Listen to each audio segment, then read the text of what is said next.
Gente amada do Senhor,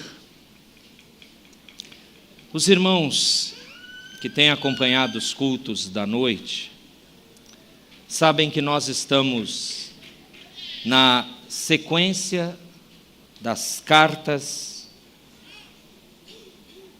que o Senhor Jesus ordenou João escrever lá no início de Apocalipse, as igrejas do Apocalipse. E se você tem prestado atenção, hoje chegou um momento bem difícil. Apocalipse capítulo 3. É um momento bem difícil para quem prega. As outras cartas foram fáceis? Não. Mas parece que a gravidade, a necessidade do ensino, o teor do conteúdo bíblico se torna não apenas alarmante, necessário, grave, gritante, mas nós que pregamos, os irmãos que ouvem, os queridos que porventura pela internet vão acompanhar, nós podemos ter aquela tentação de pular isso, ou de tentar não ler as palavras como elas estão colocadas aqui em Apocalipse capítulo 3, sobre a igreja de Sardes, dos versos 1 a 6.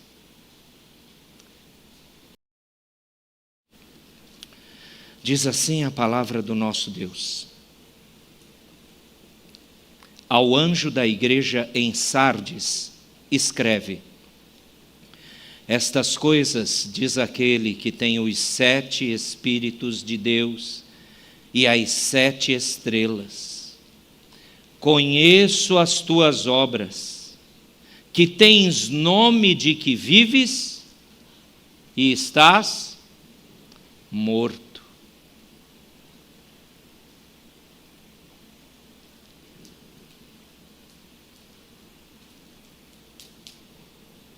Sê vigilante e consolida o resto que estava para morrer, porque não tenho achado íntegras as tuas obras na presença do meu Deus.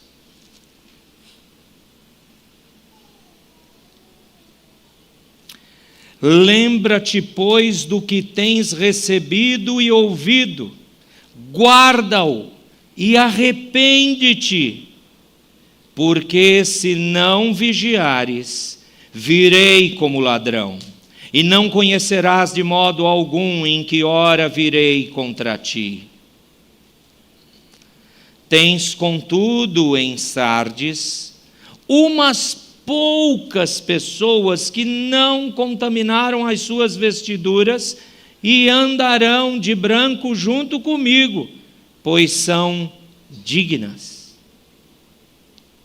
O vencedor será assim vestido de vestiduras brancas, e de modo nenhum apagarei o seu nome do livro da vida. Pelo contrário, confessarei o seu nome diante de meu Pai e diante dos seus anjos. Vamos ler juntos o verso 6, por favor. Quem tem ouvidos, ouça o que o Espírito diz às igrejas. Tem compaixão de nós, à luz da Tua palavra, nosso Deus. Tem compaixão de nós. Dá-nos a coragem de aprender a Tua palavra na iluminação do Teu Espírito, em nome de Jesus. Amém. Uma igreja pode morrer?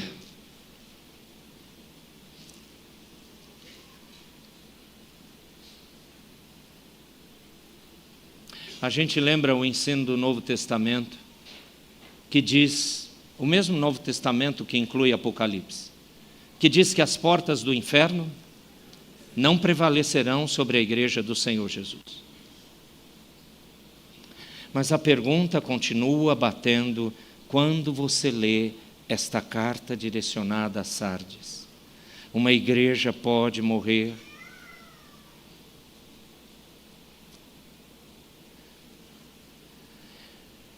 Eu fiquei muito tentado a dar um outro tema a essa mensagem, Mas quando você prega expositivamente, você só pode dizer o que está escrito no texto.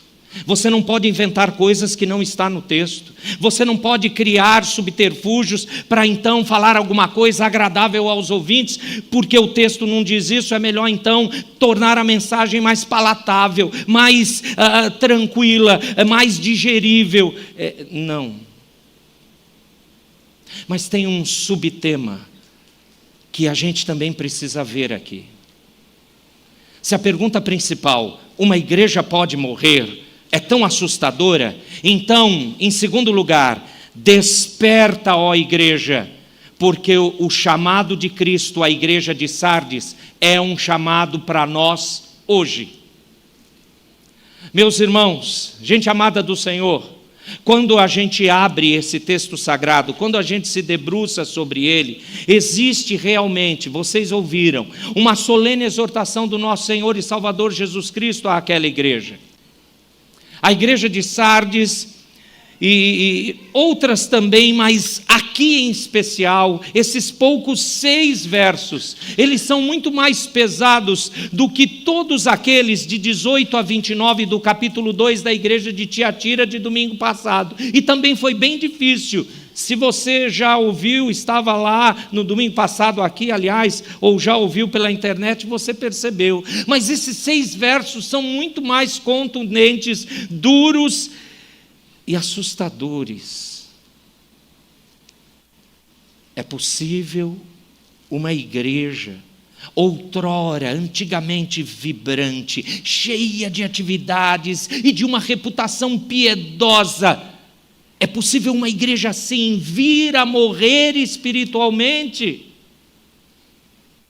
Não sou eu, não é a denominação Igreja Presbiteriana do Brasil, não é a nossa Igreja Presbiteriana Unida de Suzano, é o Senhor Jesus, em sua mensagem à igreja de Sardes, que nos dá uma resposta muito temível, muito terrível. É possível uma igreja morrer? Ele diz, sim, uma igreja pode morrer. O cenário que essa carta foi escrita é um cenário muito crucial para a gente poder compreender a gravidade do ensino. Sardes era uma cidade próspera, era uma cidade famosa por sua riqueza, a sua aparente segurança, mas a sua própria história já tinha sido marcada por quedas súbitas devido exatamente, negligência e falsa confiança. E de maneira semelhante, irmãos, a igreja lá naquela cidade, ela vivia de reputação do passado. Mas ela estava espiritualmente morta. Sardes era uma cidade grande da história, mas espiritualmente a sua igreja ali estava morta. Eu preciso dar uns detalhes que parece apenas introdução desnecessária, mas é importante. A palavra Sardes no original está no plural, fala de 2 cidades.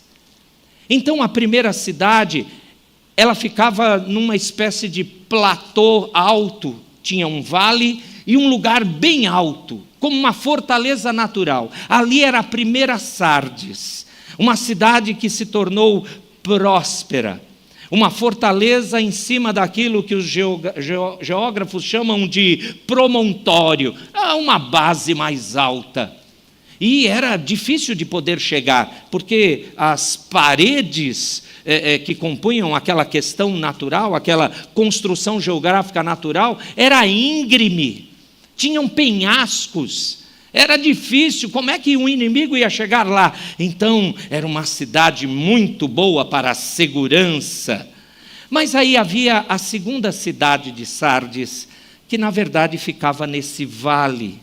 E daqui se tirava a agricultura, se produzia o comércio, davam dali o sustento financeiro para aquela cidade.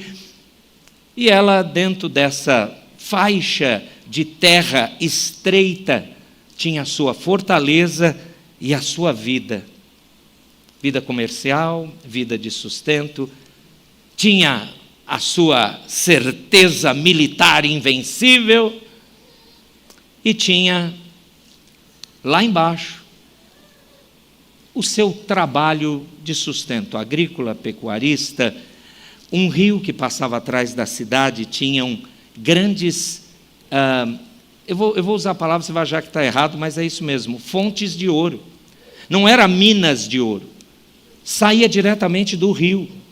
Aliás, é por causa de Sardes, aquela história de um rei que em tudo que punha a mão virava ouro, o rei Cressos. Na verdade, esse rei foi rei da região de Lídia, da qual Sardes era a capital. Na verdade, era tão próspera que parecia isso, onde ele punha a mão virava ouro. Eles eram muito ricos em todos esses aspectos. A agricultura produzia, vendia os seus produtos pecuaristas, trabalhavam com indústria de lã. Os mercadores levavam e vendiam mercadorias, eles estavam bem próximos de uma rota, ligava Tiatira, Esmírnia e também ali a cidade de Sardes. Enfim, era maravilhoso, eram orgulhosos, eram prósperos. Essas pessoas necessitavam de um lugar onde viver e trabalhar. Em tempos de paz, prosperavam com essas rotas comerciais. Queriam estar seguros, iam para a cidade de cima. Queriam viver ganhando dinheiro, estavam na cidade de baixo. Resumindo, era isso. E o que isso tem a ver? Você percebeu que Jesus, ele cita uma coisa no verso 4. Tens, contudo, em Sardes umas poucas pessoas que não contaminaram as suas vestiduras. Você percebeu isso? Amado, sabe por quê? Isso significa que esses poucos que se conservaram puros ali daquelas influências externas pagãs, que não se adaptaram às práticas religiosas daqueles dias, aquelas poucas pessoas é que eram fiéis. Porque quando você compara as cartas de Esmirna, Filadélfia, elas mencionam sinagogas de Satanás ali, que era um problema para elas. E também mencionam que haviam judeus que não eram judeus de verdade. Sabe o que é interessante? Os 6 versos de Sardes não falam nada disso que poderia gerar perseguição, dificuldade e luta. Sardes não sofreu nenhuma oposição judaica. Sardes não sofreu nenhuma oposição grandiosa do paganismo ao redor, ou mesmo quando o Império Romano, em 186 a.C., tomou aquela região também. Sabe o que é apavorante? O evangelho que aqueles cristãos locais proclamavam e aplicavam era tão fraco demais para ser ofensivo, aliás, para os judeus, para os pagãos. Tudo bem, é mais uma religião, porque além de templos pagãos dedicados à deusa Cibele, a Zeus Lídio, a Heracles, a Dionísio, que tinha uma grande influência ali na religiosidade do povo, e os cristãos, nada. Além do mais, o tipo de evangelho que os habitantes de Sardes ouviam daqueles cristãos não constituía nenhuma ameaça para a religião pagã deles. Então isso me faz já ver uma aplicação quando eu conheço essa prosperidade antiga de Sardes, quando eu vejo que eles têm um orgulho da sua cidade, que é um forte militar natural e que tem muito dinheiro e renda e prosperidade, e aí eu vejo que aquela igreja não discipulava, não evangelizava, e só tinha poucos fiéis. Meus irmãos, das 7 igrejas, Sardes estava entre as de fervor espiritual mais baixo, mais raso. A sua acomodação ao seu ambiente religioso protegia a igreja de perseguição. Por isso que você não tem nenhuma citação. Eu conheço a sua luta. eu sei da sua dificuldade, como o Senhor Jesus disse em outras cartas, para outras igrejas, para outras cartas aqui. Não tem nada, porque eles não causavam impacto, eles estavam bem protegidos da perseguição. Você queria ser um crente sem problemas na época? Vai para Sardes. Lá você pode viver o cristianismo do jeito que você quiser, não vai ter problema. Aliás, os pagãos agradecem. Eles vão continuar perdidos e os crentes daquela época iriam continuar fingindo o cristianismo. Dificilmente alguém notava aquela igreja. A sua vida inofensiva produzia essa paz religiosa com o mundo. Porém, amados, infelizmente, vem o Senhor Jesus relatar isso a nós e para os crentes de todas as épocas. Resultou essa vida de Sardes, da igreja de Sardes, resultou na morte espiritual aos olhos de Deus. Afora esses alguns poucos membros fiéis que conservaram, louvado o nome do Senhor por isso, conservaram ardente o fogo do Evangelho, tirando eles, a igreja propriamente dita estava gradualmente morrendo.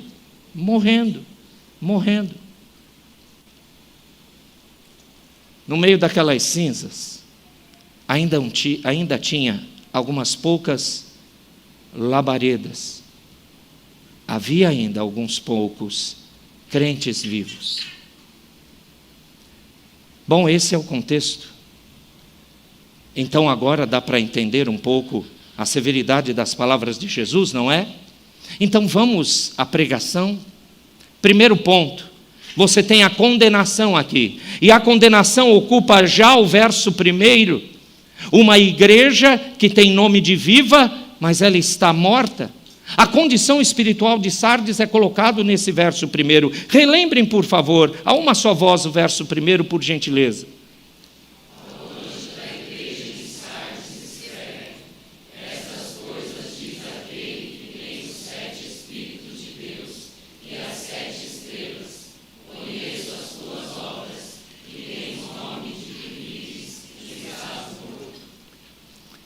Cristo, o nosso Redentor, ele se apresenta aqui, como ele fez nas outras cartas, de uma maneira bem especial para Sardes também. Ele diz que ele é aquele que tem os 7 Espíritos de Deus, e ele domina também sobre as 7 estrelas. Você sabe o que a expressão 7 Espíritos significa? Aponta para a plenitude da operação perfeita do Espírito Santo de Deus. Então o Senhor tem o domínio sobre aquela igreja, o seu Espírito está ali, está vendo a realidade desses fatos terríveis. E ele também tem na mão os pastores, porque os 7 Espíritos ali que compõem essas igrejas, esses anjos ali, essas estrelas, aliás, são os líderes da igreja. E o Senhor está dizendo: eu comando, eu sei o que está acontecendo, eu sei o que passa na cabeça deles, eu sei o guiar, eu sei a vivência dessa igreja. Ninguém aqui está me contando fofoca, eu vejo. Eu estou com olhos postos sobre você. A gente tem noção que o Senhor Jesus está olhando para nós agora?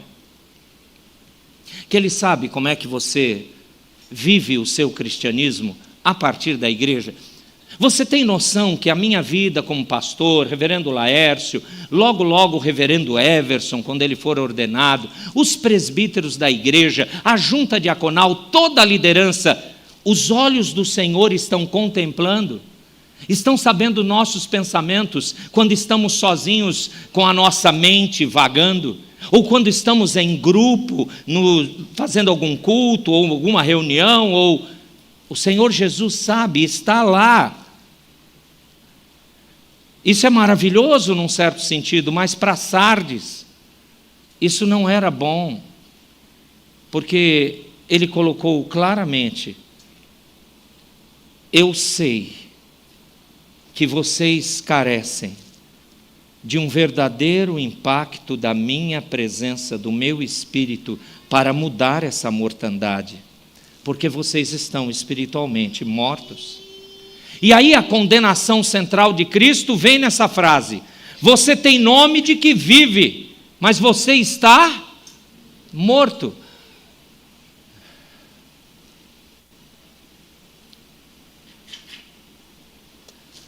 O Senhor Jesus se levanta do seu trono e olha para a Igreja Presbiteriana Unida de Suzano.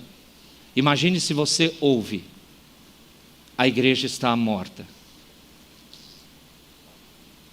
Não, vamos lá. Você vai dar de ombros? Você vai dizer: fazer o quê, né, Senhor? Você não fica impactado, entristecido, assustado?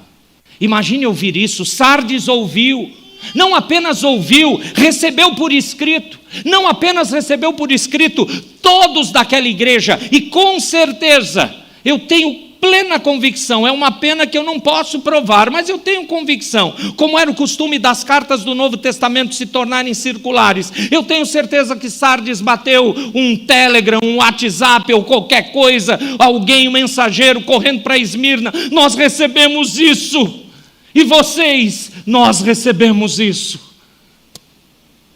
E aí Filadélfia, e aí Éfeso.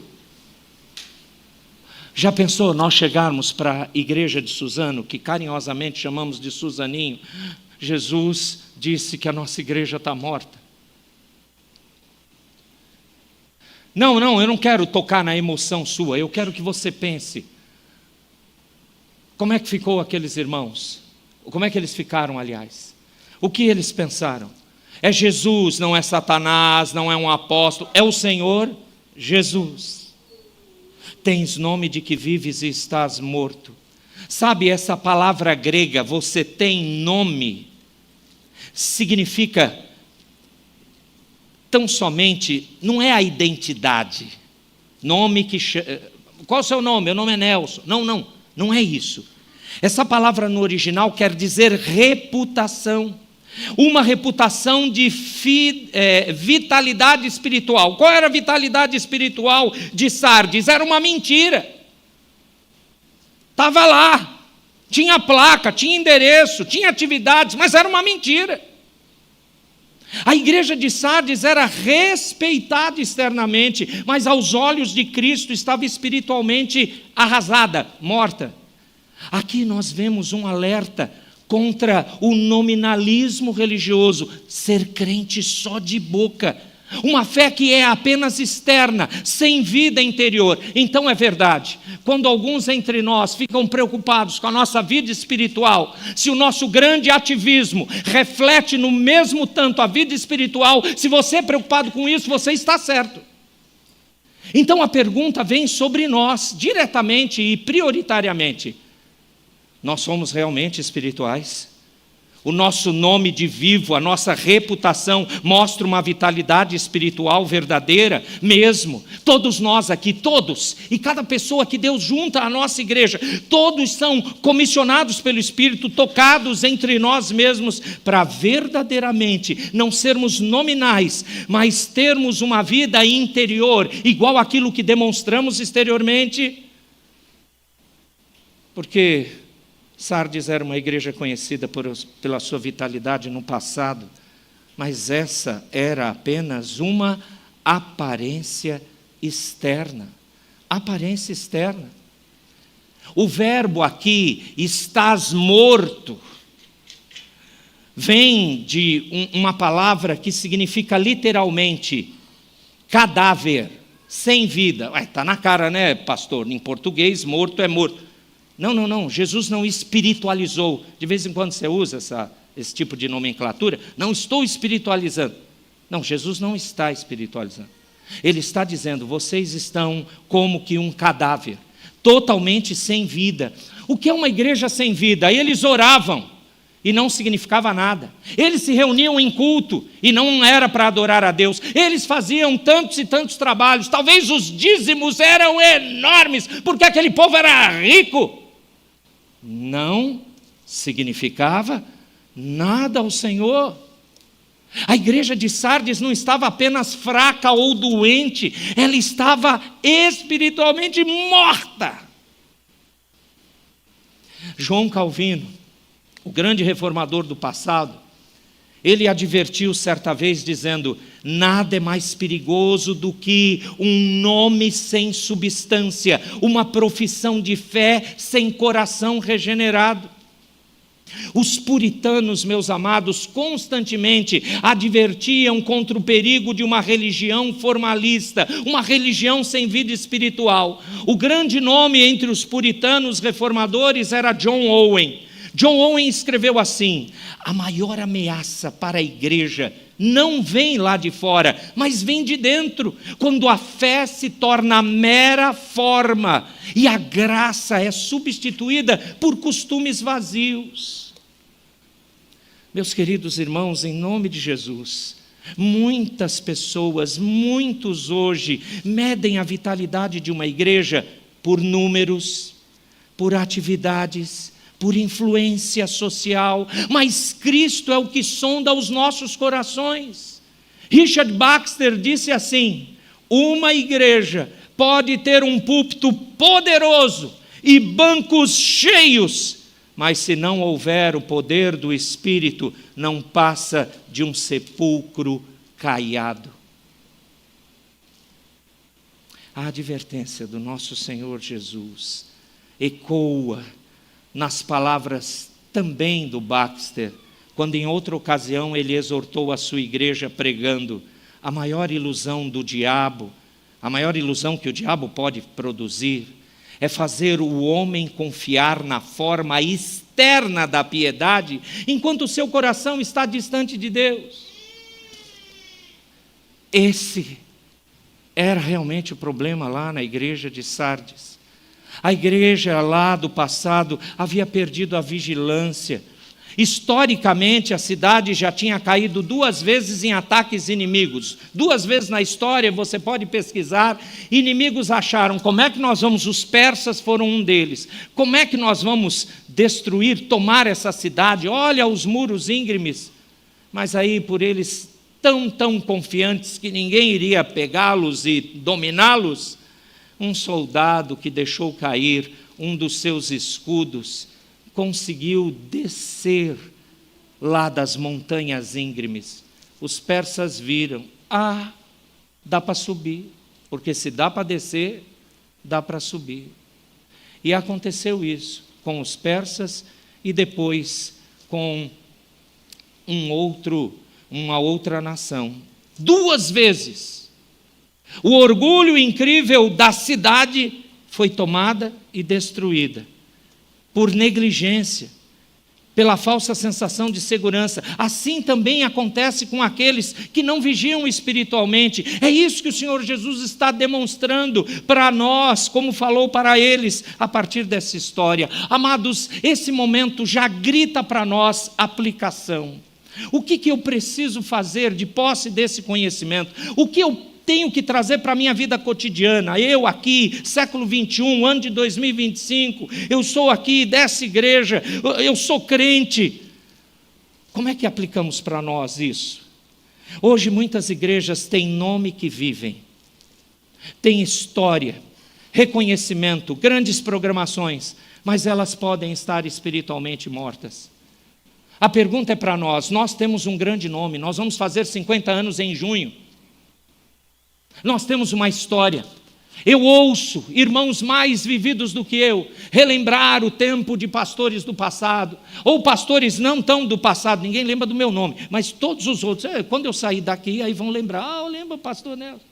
Mas eu fico feliz: o pastor Francisco, o pastor Saulo Conde, o pastor Hebre, o pastor Rubens.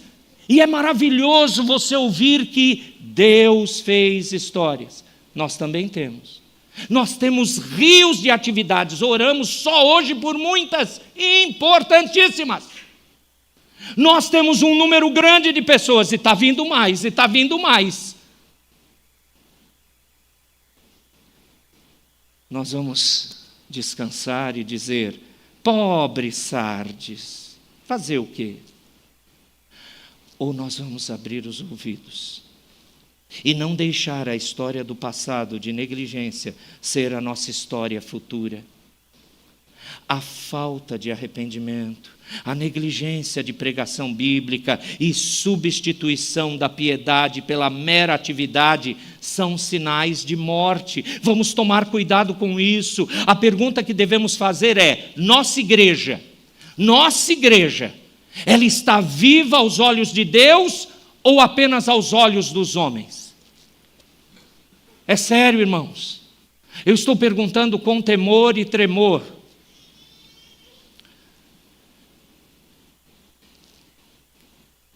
Nossa igreja está viva aos olhos de Deus ou está morta? Na sequência das palavras de Jesus vem a segunda parte. Além da condenação, agora vem a exortação. E nessa exortação você tem o desperta e fortalece o que resta. Aqui, maravilhosamente, e como ele é amoroso, e como ele é cheio de bondade, o chamado ao arrependimento e à vigilância são colocados nos versos 2 e 3. Leiam, por gentileza, versos 2 e 3, a uma só voz. Que diz o texto?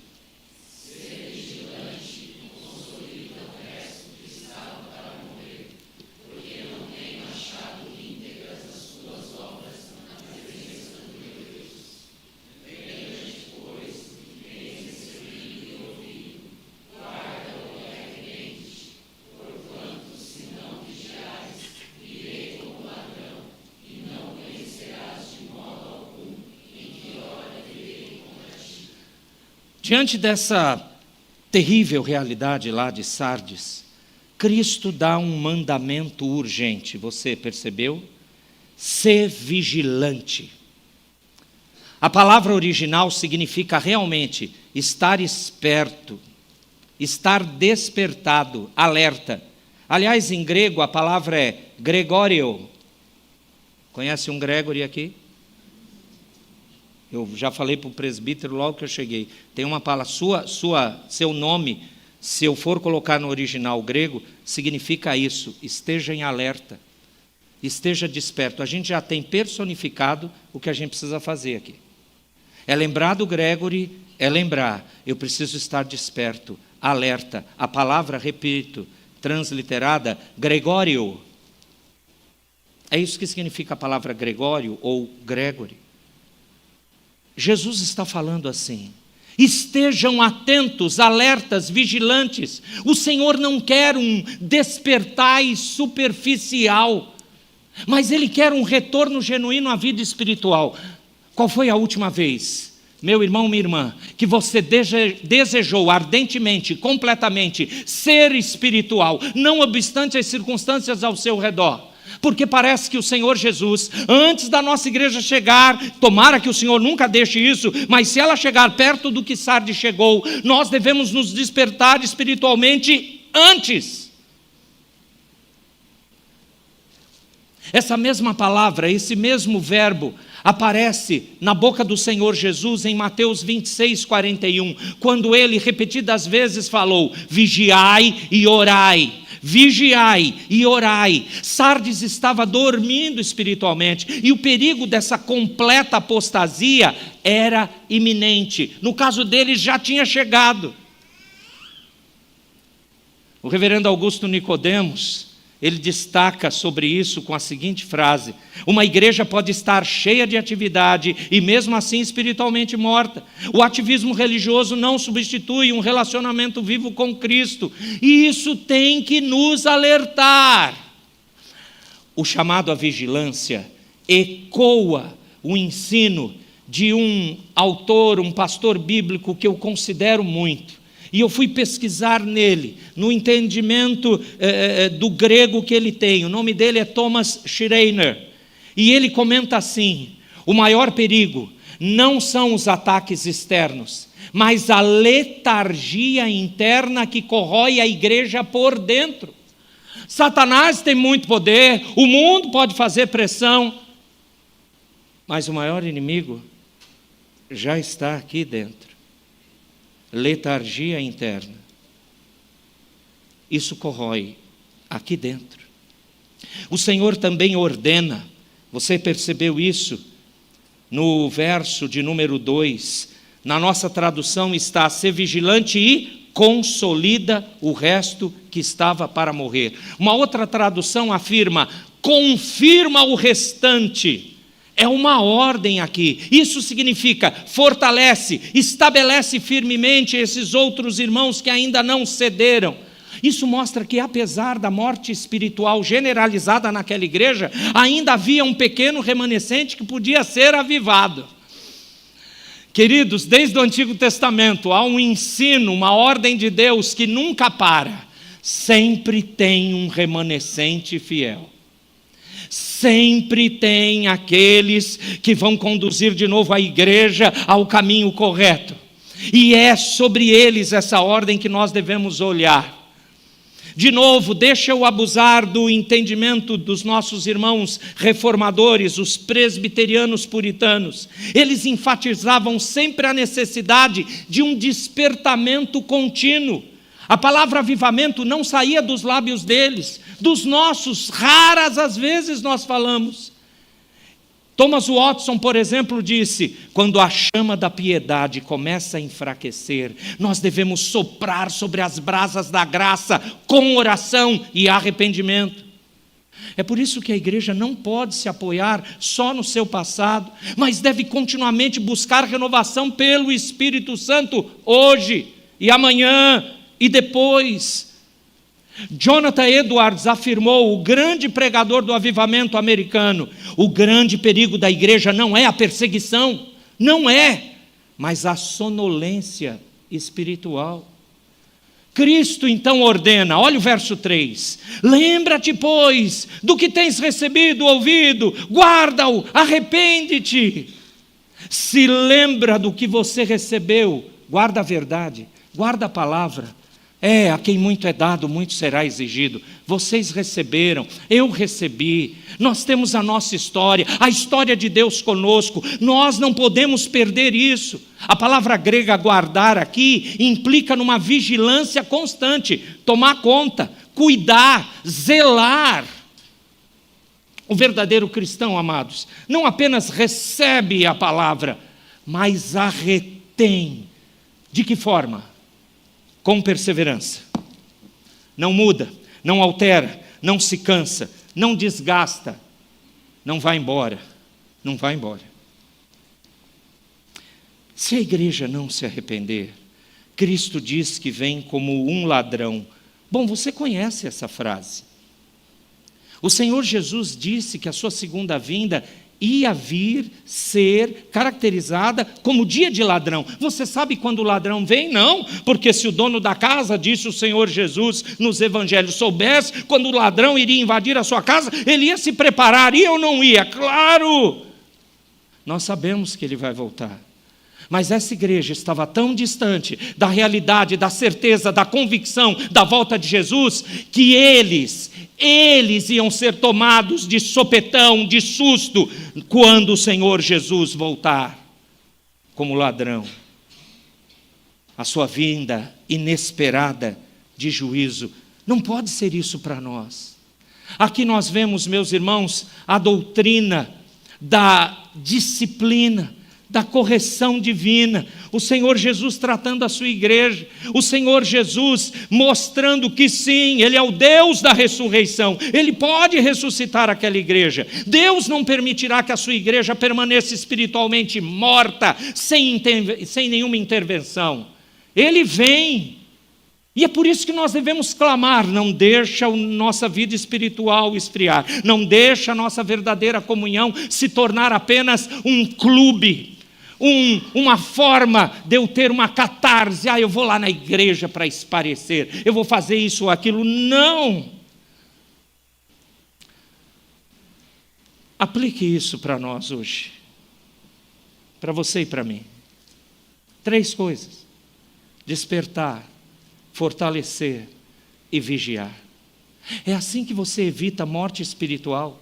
Nós devemos despertar, examinando nossas vidas à luz da palavra, confessando nossos pecados e buscando renovação espiritual. Nós devemos nos fortalecer, restaurando a verdadeira pregação, a oração fervorosa, a santidade na vida da igreja. Nós devemos vigiar, não confiando no passado, mas mantendo-nos firmes na dependência cotidiana, diária de Cristo. Vamos para o fim da mensagem. Versos 4 a 6. Tens contudo em Sardes umas poucas pessoas, que não contaminaram suas vestiduras e andarão de branco junto comigo, porque elas são dignas. O vencedor será assim vestido de vestiduras brancas. De modo nenhum apagarei o seu nome do livro da vida. Pelo contrário, confessarei o seu nome diante de meu Pai e diante dos seus anjos. Fique com esses 2 versos. Apesar, e isso é tão maravilhoso, irmãos, isso é tão grandioso, apesar da morte espiritual predominante naquela igreja, havia um remanescente fiel. Tens, contudo, algumas pessoas que não contaminaram as suas vestes. O simbolismo aqui de vestes limpas, não sujas, remete à pureza, à justiça, à santidade daquele remanescente, demonstra a doutrina da eleição e da preservação dos santos. Sim, ele tem seus eleitos ali. Sim, ele não vai deixar que sucumba de vez. Sim, é muito interessante que nós descobrimos que a verdadeira fé sempre será preservada por Deus. Mesmo em meio à apostasia, o Senhor mantém um povo fiel para si. É aqui que o glória a Deus tem que sair. É aqui que o aleluia no meio da mortandade deve vir. O Senhor não deixará uma igreja assim. Cristo promete que esses andarão com Ele, santos. Vestidos de branco significa isso. Essa cor branca simboliza justificação, santidade concedida pela graça. E sabe o que é incrível? Mesmo no meio de uma igreja deteriorada, morta, é possível ser fiel. O pecado do outro, irmão, não é desculpa para eu pecar, para eu rebaixar minha espiritualidade. Olha em que igreja que eu estava. Eu vou sair daqui porque eles não são espirituais. Você não é espiritual. Por isso você quer ir embora. Porque os espirituais ficam, lutam, oram, ombreiam. Os espirituais confiam no seu Redentor. A promessa final está no verso 5. O que vencer será vestido de vestes brancas, e de maneira nenhuma arriscarei o seu nome do livro da vida.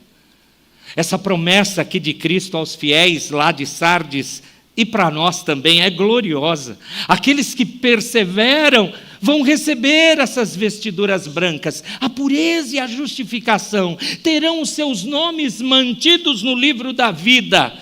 E a palavra aqui traduzida por de maneira nenhuma eu vou tirar esse nome, é a palavra riscar. Significa apagar completamente, como se realmente removesse uma inscrição de um pergaminho.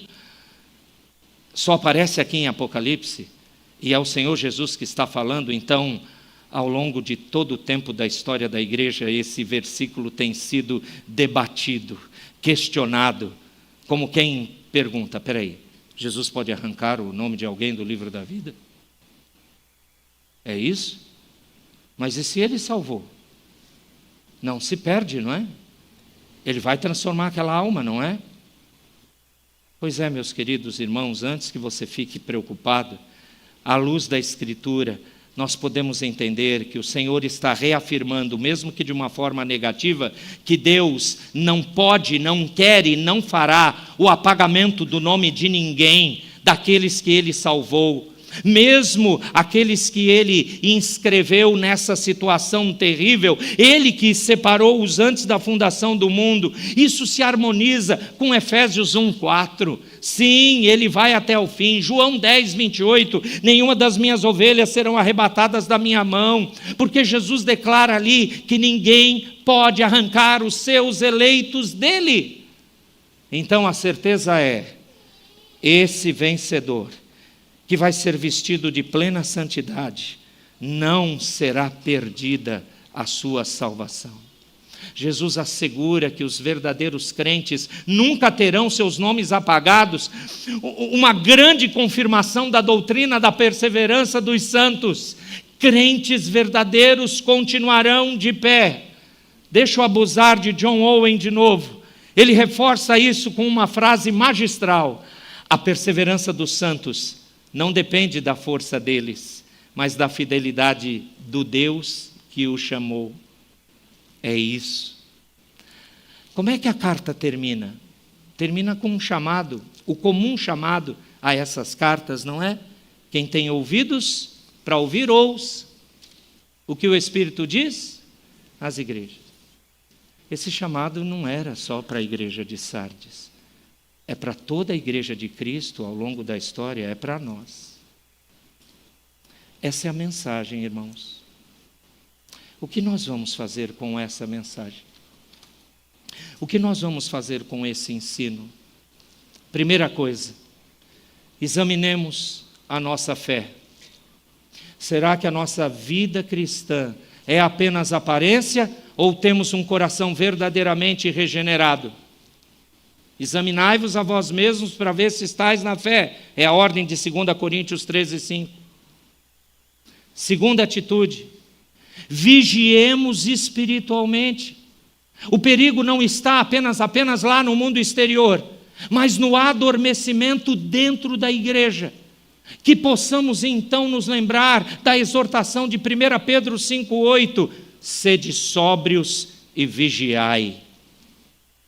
Terceira atitude, arrependamo-nos e fortaleçamo-nos na palavra.